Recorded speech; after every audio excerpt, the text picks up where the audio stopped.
Mais uma ação relacionada ao aborto tramita na Justiça. Desta vez, o Ministério Público Federal pediu para que a declaração de óbito deixe de ser exigida nos casos de aborto induzido previstos em lei, feitos no Hospital de Clínicas da Universidade Federal de Uberlândia. A ação civil pública foi ajuizada em janeiro deste ano pelo Procurador da República, Leonardo Andrade de Macedo. Além do Hospital das Clínicas da UFO, o Conselho Federal de Medicina e a União constam como réus no processo. A ação trata de uma norma do Conselho Federal de Medicina que determina que o documento de óbito deve ser preenchido pelo médico em casos de aborto, quando se der uma das seguintes hipóteses: a partir das 20 semanas de gravidez, peso corporal do bebê igual ou superior a 500 gramas, ou quando a estatura do bebê abortado for igual ou superior a 25 centímetros. A declaração de óbito é exigida para que se possa fazer um sepultamento no Brasil. E é neste ponto que está o problema para o promotor que ajuizou a ação. Para ele, nos casos em que a mulher não quer sepultar o bebê abortado, chamado por ele na petição inicial de produto da concepção, a declaração de óbito não tem utilidade e causaria sofrimento à gestante, que teria que relatar mais uma vez as circunstâncias que a levaram a fazer o aborto, processo que ele cita como revitimização estatal. No pedido, o Ministério Público Federal também mencionou o chamado aborto legal, termo que não existe na legislação brasileira. O aborto é crime tipificado no Código Penal, não sendo penalizado apenas em 2 casos: quando a gravidez é decorrente de um estupro ou há risco de vida para a mãe. Além disso, em julgamento de 2012, o Supremo Tribunal Federal definiu que bebês com anencefalia também podem ser abortados, caso esse seja o desejo da família. O pedido do Ministério Público Federal de deixar de exigir a declaração de óbito foi considerado improcedente em primeira instância, mas o Ministério Público recorreu dessa decisão. Após a sentença proferida pelo juiz federal Osmar Vaz de Melo da Fonseca Júnior, o defensor público da União, Danilo de Almeida Martins, entrou no caso. Ele apresentou pedido para ser a parte da ação na qualidade de custos vulneráveis, guardião de vulneráveis, papel constitucional utilizado pela Defensoria Pública da União em outros casos em favor dos nascituros, ou seja, caso a requisição seja acatada pelo tribunal, ele vai defender os direitos da criança que ainda não nasceu ou daquela que morreu durante a gestação. Entre outras questões, grupos pró-vida temem que o fim da exigência da declaração de óbito possa incluir também procedimentos realizados por meio de teleaborto. A exceção prevista na ação civil pública seria quando a mulher pedisse o documento para poder enterrar o corpo do bebê. Omar, eu sei que esse é um tema extremamente sensível, extremamente caro para nós, assim, que somos conservadores pró-vida. Faz a sua análise para nós sobre esse pedido judicial. Verdade, Gi, é um tema assim que acelera até o coração da gente, né? Principalmente a gente quem é mãe, né? Então, assim, a gente está vendo a todo momento, né, essa pauta ser levantada, né? Parece que é uma forma de ir fazendo as pessoas se acostumarem com o assunto, né? Com o aborto, né? E, assim, a frieza com que as pessoas estão tratando esse assunto, né? Chamando um bebê de produto da concepção, é algo que deixa a gente meio que indignada, né? Principalmente a gente que é mulher. E essa declaração de óbito, ela deveria sim ser feita a qualquer momento da gestação, quando uma mulher perde bebê. Sabe, eu acho que não fazer a declaração de óbito pode facilitar o aborto, pode aumentar o número de abortos, né? Então eu acho que a declaração de óbito ela tem que ser feita a qualquer momento. E esse argumento de causar constrangimento à mãe, Eu acho que isso não é verdade. E assim, mesmo que fosse verdade, eu acho que a mulher que faz o aborto, ela tem que assumir esse constrangimento aí, então, né? É como uma consequência disso, né? E, como eu disse, né, não fazer essa declaração vai facilitar e pode até aumentar o número de abortos, né? Porque aí fica muito fácil, né, fazer aborto.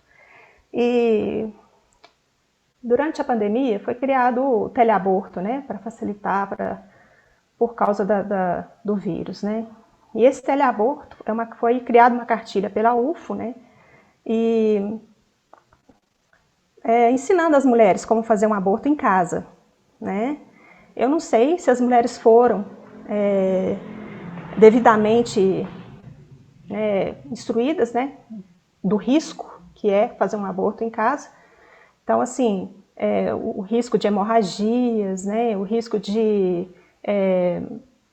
até perder o útero, né, dores fortes abdominais, enfim, são muitos os efeitos do uso desse medicamento, que eu não vou citar o nome, que só pode ser usado dentro de um hospital, em ambiente hospitalar, né? E depois de a mulher correr esse risco todo de fazendo, né, aborto por telefone, ainda corre o risco de não ter o aborto, né? De ainda ter o bebê e ter algum problema congênito, né? Então, assim, o fato é que esse teleaborto ele aumentou bastante, né, o número de abortos, né? Já foi até comprovado isso. E agora eu fico curiosa, por que a esquerda adora invocar o Estatuto da Criança, né, e considera que o aborto possa ser um direito civil? É uma pergunta que eu sempre me faço. Não, e as mesmas vozes que querem punir pais que aplicam correções nos filhos são aquelas que querem que os pais, né, descartem os filhos no ventre, né, da mãe. Então, assim,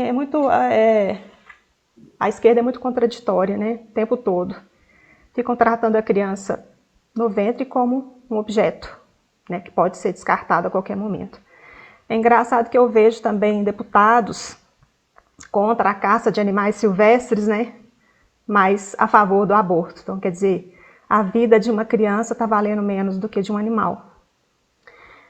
E aí eu fico pensando, por que esses deputados, os nossos governantes, não defendem, então, a ligadura da mulher, a vasectomia no homem, né?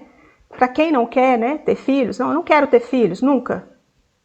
Então faça a ligadura, porque aí evita de uma pessoa dessa ser mãe, né, ser pai, né?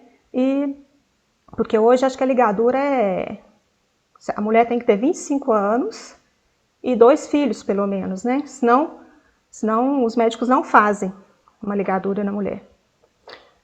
E assim, eu queria deixar uma mensagem, né, para as mães, né? Dizer que ser mãe é o maior projeto da vida de uma mulher, né? Que existem sim sacrifícios, que existem renúncias, né?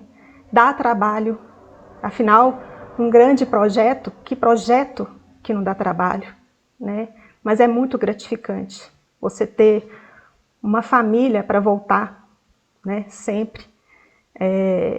Com o tempo, não ter para onde voltar causa um vazio muito grande, né? Então, é isso que eu queria dizer para elas, que nunca feche a porta da sua vida, da sua casa, para uma vida. É isso aí, Gi. Vanderlei, sua análise para nós sobre esse assunto.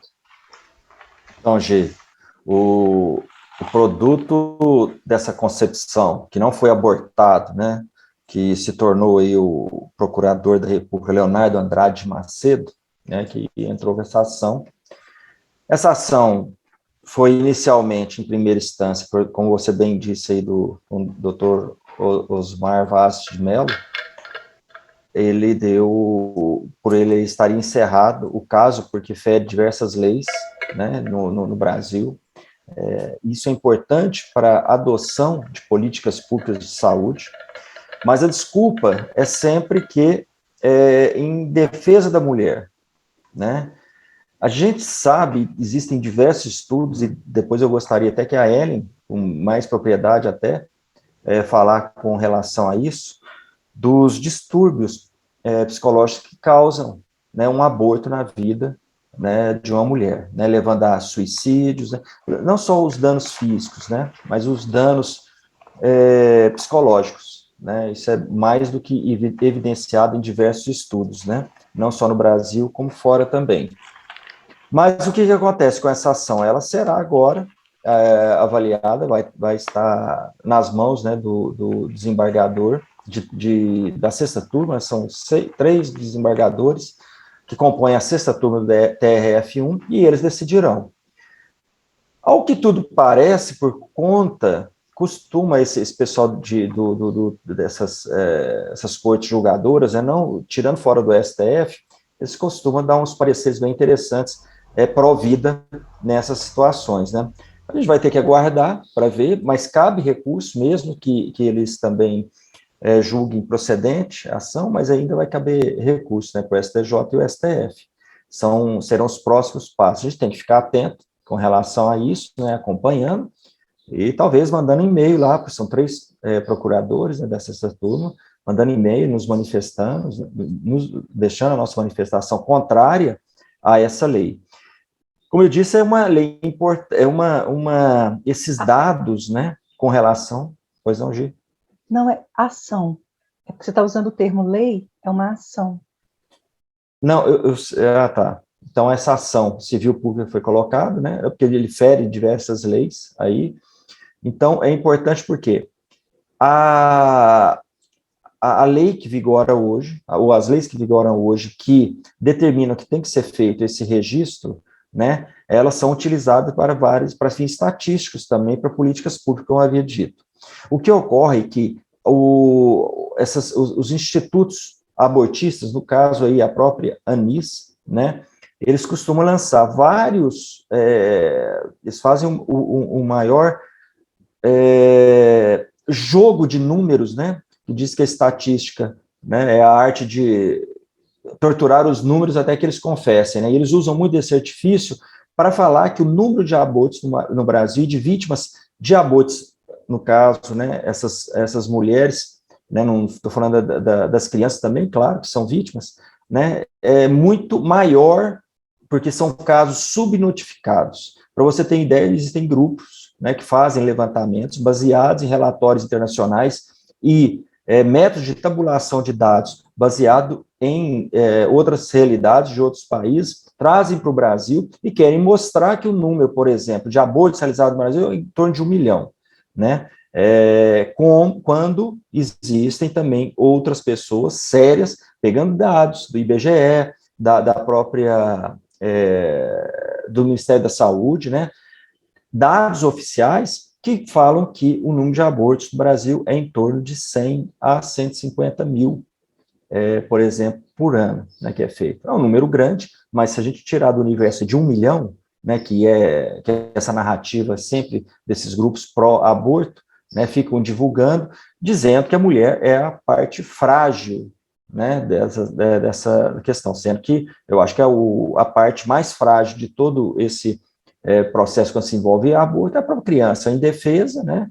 No Texas, eles garantiram agora, né, se não me engano foi esse ano, eles conseguiram uma importante vitória, que foi assim, não se pode realizar aborto a partir do 6º mês de gravidez, quer dizer, quando o coração começa a bater, assumindo as funções ali, né, e ele já não é possível mais realizar o aborto.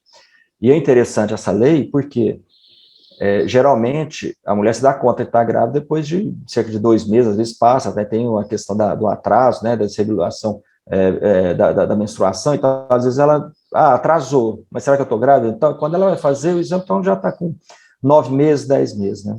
E no Brasil, infelizmente, né, o STF colocou a colher, né, ali onde não deveria, né, acho que o Congresso deveria se posicionar com relação a isso, e não permitir que o aborto seja realizado no Brasil definitivamente. Existem diversas pesquisas que comprovam que toda vez que foi liberado o aborto, o número de aborto teve um crescimento exponencial, né? E o que eles querem com isso? Tirando esse registro, né, vai ficar muito fácil. A pessoa faz até o teleaborto, né, tem um grupo, Instituto Brasileiro de Direito e Religião, entrou com uma ação civil pública também contra o Ministério da Saúde, porque ele está sendo, segundo eles, nessa ação, omisso com relação ao teleaborto, né, que é um crime. Uma das coisas importantes dessa pessoa que quer fazer um aborto, seja lá, né, eles falam, né, o aborto aí, que a lei permite em alguns casos, que é a anencefalia e também o caso de estupro. O que eles pedem, e é necessário que seja feito, ele só é consentido o aborto depois que passa por um exame psicológico, mesmo mulher ela chega na unidade de saúde, ela tem que ser cuidada por uma psicóloga, tem que ter uma avaliação médica, né, fazer todos os exames possíveis, inclusive o exame de ultrassonografia. Existem também evidências e estudos que falam que a mulher, mesmo em caso de estupro, quando ela olha para a tela e vê, né, que ali é um ser, ela muitas vezes ela muda aquela ideia dela de abortar, porque ela pode simplesmente dar o direito à vida para aquela criança, ainda que seja fruto de um aborto, e ela pode doar posteriormente, né, sem correr os riscos inerentes à prática abortiva.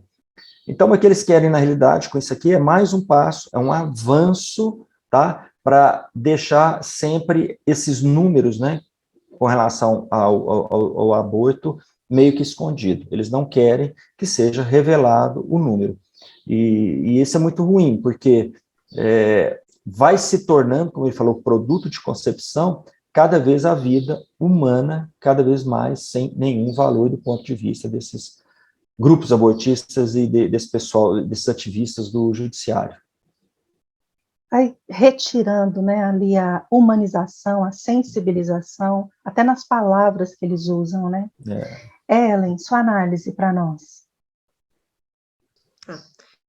É um tema muito delicado para nós falar sobre aborto. Eu vou dividir com vocês, antes de eu iniciar o tema, três situações que aconteceram comigo sobre essa questão do aborto. Eu tenho muita vontade de ter filhos, né? E eu passei por 3 situações dessas, eu tive 3 abortos, e todas elas no comecinho da gestação mesmo. E sobre essas questões, por exemplo, psicológicas, eu acredito que o fato de eu ser da área da saúde, trabalhar com a psicologia, me ajudou bastante a entender e a compreender o que estava acontecendo e a lidar melhor com essas situações, né? E tá. Agora, em relação ao que está acontecendo aqui, sobre esse nome para mim, teleaborto, gente, isso é uma piada de mau gosto.